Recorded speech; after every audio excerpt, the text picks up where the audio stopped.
Do y'all understand what for it says to the chief musician, for the sons of Korah, a song upon Alamoth.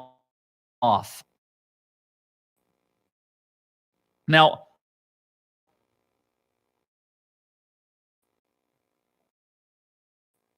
we see it in children, don't we? They get scared. We get right in the face. God is our refuge and strength, the very present help in trouble. He says this. He doesn't know who to tell my family this. I don't know about you, but I'm going to bed. I'm going to bed. I'm going to bed. As for me and my house, we will serve the Lord. I don't know what you're going to do. I don't know which path you're going to take. I don't know who you're going to trust. I don't know who you're going to put your faith in. As for me, and as David's saying here, it'll be God. And that's what we need to understand. To run to our refuge, run to Him.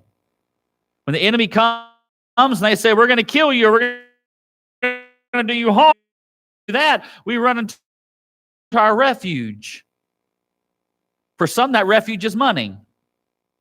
For some, that refuge is power. For the Christian, it should be God. And if we're running any place else, and that's what he's saying, God, and that help is to be found in Him in times of trouble. Look what it says, a very present help. That means He is always there to help us at times of trouble right now. Not in a week, not in a month, not in a year, now. And now you're going to look at me and go, oh, but I've had troubles before and He didn't help me out of it. You see, sometimes you get yourselves into trouble. I have. And sometimes He allows us to go through it. It doesn't work. What's going on? Well, see, if you'd have listened, I believe God does that. Don't do that. I'm going to do it anyway. Okay. Have fun. But as Christians, you know what? God is our refuge. He is our strength. He is a very present help in time. And that time of trouble may be a physical, a family problem in your life. Problems, don't we? You know what? He is always there for us. And He's a help. You ever, I've gone into Lowe's before, and there's a rack of magazines and books they have about the checkout.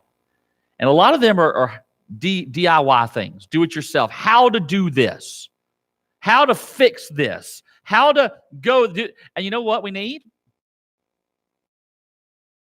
We look at those things and we go, oh, that's what I need. I'm in trouble. I need this fixed. Folks, here's our guide. You don't need to go to Lowe's. It's in your lap, hopefully. It's right there with you. It is our help in times of trouble. He's not left us. He's here right now. Look at verse 2. Therefore, because of God is our refuge, because He's our strength, because He's our help, therefore, that's what that word means. Why is it? What's it there for? Get it? Some of y'all are still asleep. What is therefore there for? Because it's letting us know, hey, this is what will happen. We will not fear. If God is my refuge, if God is my strength, if God is my help, why in the world would I fear? What would there to be afraid of? He's right there. Here. God, look at that army. Look at the enemy. Look, there's so many of them, God. What am I going to do? He's our refuge. Go to your refuge. He's our strength. I don't have to rest upon myself. He's my help. Why do I fear? You know the reason why we have fear, folks, is because we don't have faith. And this is what David's saying. Therefore, we will not fear. It says, even if the earth be removed, I will not fear. Read it with me this way. Though the earth be removed, I will not fear. And though the mountains be carried into the midst of the sea, I will not fear. Though the waters thereof roar and be troubled, I will not fear. Though the mountains shake with the swelling thereof, I will not fear. Do you see what he's saying? Now I added the I will not fears. But that's what he's saying. Therefore will not we will not fear. God could take the earth and remove it, and I'm not going to fear. Why would we fear if he removed the earth? This earth is not mine. I'm only here for a little bit of time. There's going to come a day when I'm going to be with him in heaven. I'm not worried. Let him remove it. I don't need to fear that. It says here, though the mountains be carried into the midst of the sea. Now, wouldn't that be a little scary? I mean, if you're seeing a mountain literally being torn down to the point that it is being washed and carried into the midst of the sea, you would think, oh, that's some power. Folks, that's just God going. In terms of his power, it is limitless. And he is my strength. He's my God. Why should I fear him? Why should I fear if it does happen? Look, though the waters thereof roar and be troubled. You ever been out on the boat and a storm comes up? Winston, we came close, didn't we? Don't laugh back there. We were in my little John boat one time. We saw a storm coming, and I kept telling Winston, I think we need to go. And he kept saying, no, one more cast. That's the famous last words of a fisherman. One more cast. I thought we were all going to, both of us were going to die out there right by the Coast Guard base because that storm was coming and lightning was popping. What's there to fear? Even though the waters roar and the waters are troubled, I can't be. Why should I fear? It says, though the mountains shake with the swelling thereof. How many of you have ever been in an earthquake before? It is not a fun time, is it? Really isn't. When all of a sudden everything starts moving and you're not. Wait a minute. Well, here's the thing. There's no reason for us to fear. We must have faith in our God. And our problem is, you know what we do? We look at our situations, we look at our circumstances, and we dwell upon that. And you know what that brings us? Fear. You know, most of the things that we fear and worry about are things that we can't do anything about. And that's what's sad. We'll lose sleep. This week, because of things that were going on with my mom and dad, things I couldn't do anything about, I was losing sleep until finally God said, why are you worrying? And I said, okay, God. I won't worry. I'm going to leave it in your hands. That happened. God took care of it. Here's the thing. We will not fear if God is our refuge, if God is our strength, and it says here, if he is our present help in trouble. The question you have to ask yourself, is he your God? A lot of us out there are going, oh yeah, he's my God. Then why are you so fearful? Why you're out there pulling your hair out, not sleeping and worrying and fret, why are you doing it? If he's your God, if he's your strength, if he's your very present help in times of trouble, why are you worried? And I've heard people say this, even I've said it, well, that's a whole lot easier to say than do. But again, that's, O ye of little faith. You see, we will not fear, but then secondly, God is in the midst of her. Verses 4-7, it says, there is a river, the streams whereof shall make glad the city of God, the holy place of the tabernacles of the Most High. David here speaks of a river, but he doesn't tell us where this river is. He just tells us that it must be in the city of God because it makes the city of God glad. It tells us that God's in the midst of it, but where could this river be? I believe that it could be a couple of different places, and I'm going to let you decide on which one you feel like it should be. But I think it could be, speaking of that river is a river of grace that flows from God. If you look at it, there's a river, the streams whereof shall make glad the city of God. Who's in the city of God? God's people. Let me tell you something, folks. Grace should definitely make us glad. Because as a child of God, we have experienced his grace. That grace has been brought to each person of that city. It was the grace of God that was manifested to each of us to make us glad that one day, and possibly even today, that we're part of that city of God. This river could also be speaking of God himself. He says in verse 5, God is in the midst of her. Folks, that's a good river. God's in the midst of it. God is dwelling there in it. That's a good river. He makes glad the city of God just by his presence. The angels and the cherubim sing praises to him because of who he is. He could also be speaking here of Jesus Christ. He is the fountain or the river of salvation. Salvation flows from him to all of them that are thirsty and makes the city of God glad, doesn't it? What we need to see about this river, though, is a couple different things. As there's a river, the streams thereof shall make glad the city of God. I believe that this river is a smooth flowing river. It's not one that is dirty and polluted and nasty. I believe it's clean. I believe it's pure. I mean, I'll be honest with you, folks. There's some places that I've gone and seen rivers I don't want to get in. I've been to some places where I've seen streams that I could see all the way to the bottom. I've been out fly fishing before, and I've been out to places where literally, when you took a step, you could see everything. I mean, right to the bottom. You're not talking about this deep. I mean, you're talking about 2 and 3 feet. And I'm thinking, I probably wouldn't have a problem taking a little sip of that water because it's clean, it's clear. Folks, I have no problem with taking a sip of this because it makes the city of God, the people, glad. I believe also that river is one that is not a rushing river where one might fall in and drown. You know, would that make the city of God glad? Of course not. Why would God be in the midst of something that could bring to the doom of some people? It brings life. It makes the city of God glad. The holy tabernacle, holy place of the tabernacle is the Most High. Water is needed to sustain life. This holy place of the tabernacle is literally Jerusalem. And guess what? Jerusalem had water. It flourished. Right now, Christ is the only one that can give you and I. Does that make you glad?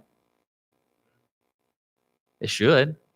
The only ones that it doesn't make glad are the ones that don't have it.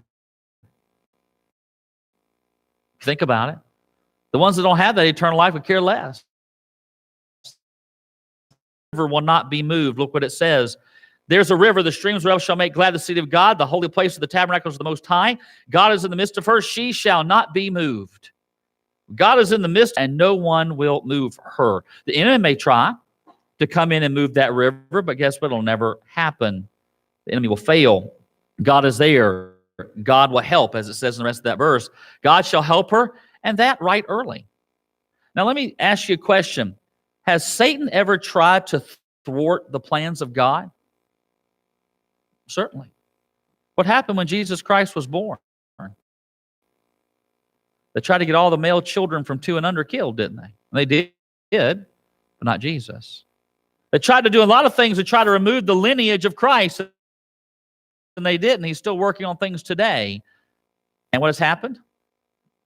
God still rules and reigns. They've tried to replace the Bible and get rid of it, and what's happened?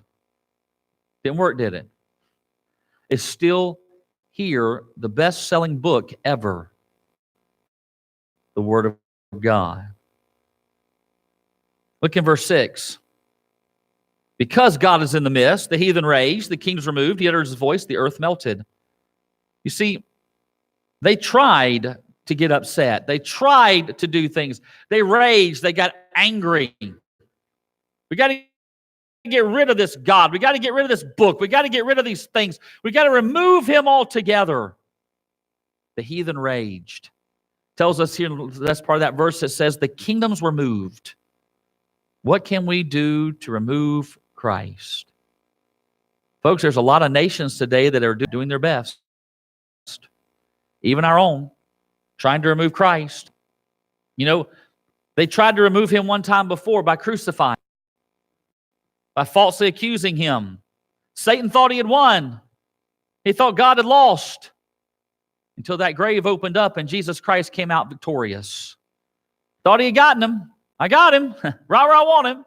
And God said, no, he's not dead. He's alive.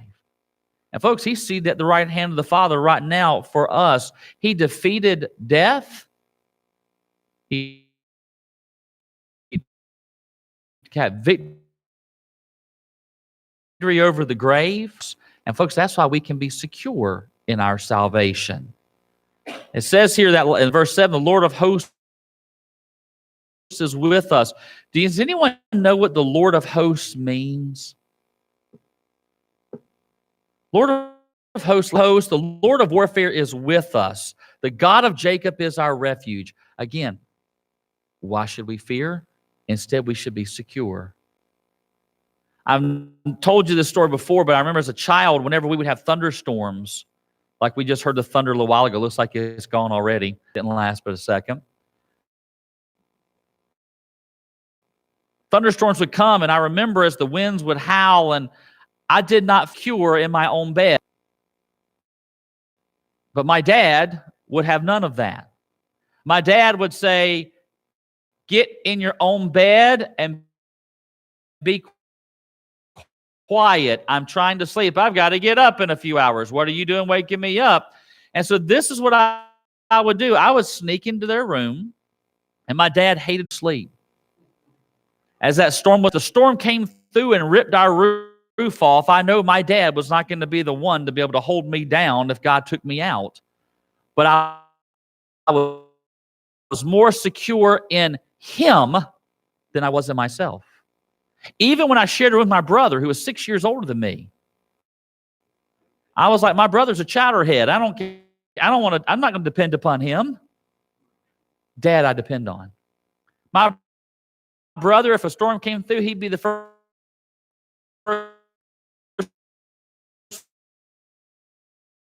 one to kick. He'd be like, get out of here by way on me. As I'm ever getting sucked out a window by a tornado, he's over there going, as long as my stuff is all right, you can go, just get out. That was my brother. But if I was with Dad, I was fine. Secure. Do you see? It's the same way with us as Christians. Man, I'm going to tell you, the heathen can rage. The kingdoms can come up against us. The earth can melt. All these things can happen. And you know what? I'm going to be strong in him. I'm secure in God. Because we see thirdly, and very quickly, behold the works of the Lord, verses 8 through 11. David switches gears and he goes, come, behold the works of the Lord. Hey, I want to stop and tell everybody come on over here and behold the works of the Lord. Come on, stop what you're doing and come. And this is what he's saying here. Stop what you're doing. Look. See what God has done. Folks, because of that, that should make us be secure. Every now and then, it's a good thing for us to stop and look and see what God has done. Because you know what it does? It strengthens our faith.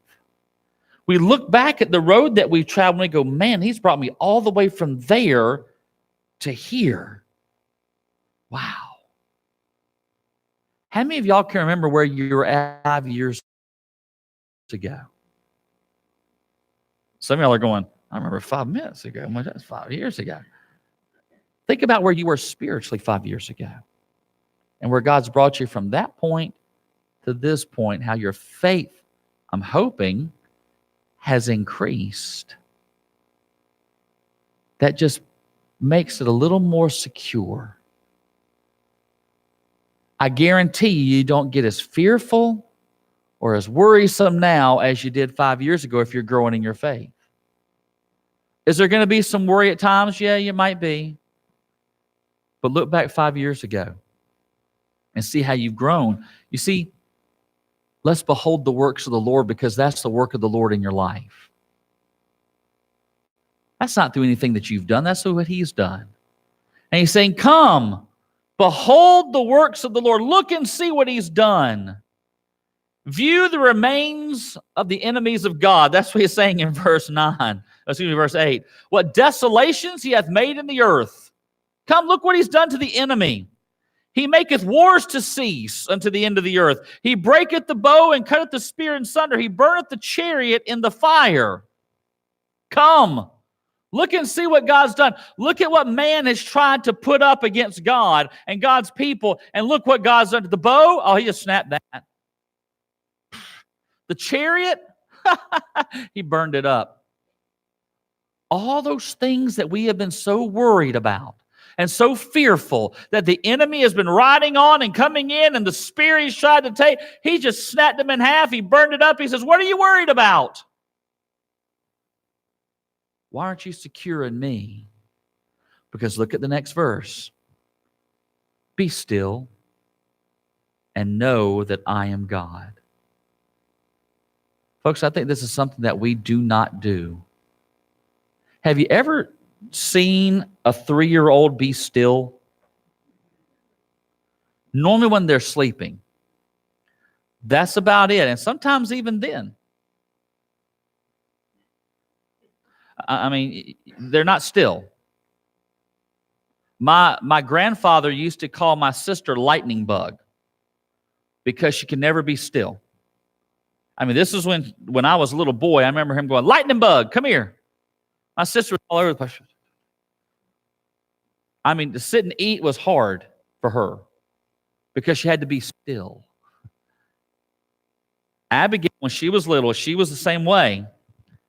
And my wife would get concerned because she wasn't eating. You know what we did? I know you're going to think this is terrible. But we just put food around and we let her graze. When she was hungry, she'd walk over and pick up a grape. Over here in this room, she'd pick up a handful of Cheerios. I mean, we have something. And I remember walking through the house times and going, what's this, a buffet? And there's stuff everywhere. Because we couldn't get her to sit down for a meal. Just everywhere. But that's how she ate for a couple of years. At least a year. Cheerio here, piece of cheese there, some turkey over here, and whatever we could get. We need to be still, folks. We're so busy worrying and fretting and seeing what's going to happen. People are already worried about the elections next year. What's going to happen? Whatever God wants to have happen. Why are you being fearful? What about the stock market? What about it? Is there anything that you can do worrying about the stock market that's going to make it go up or down? Nope.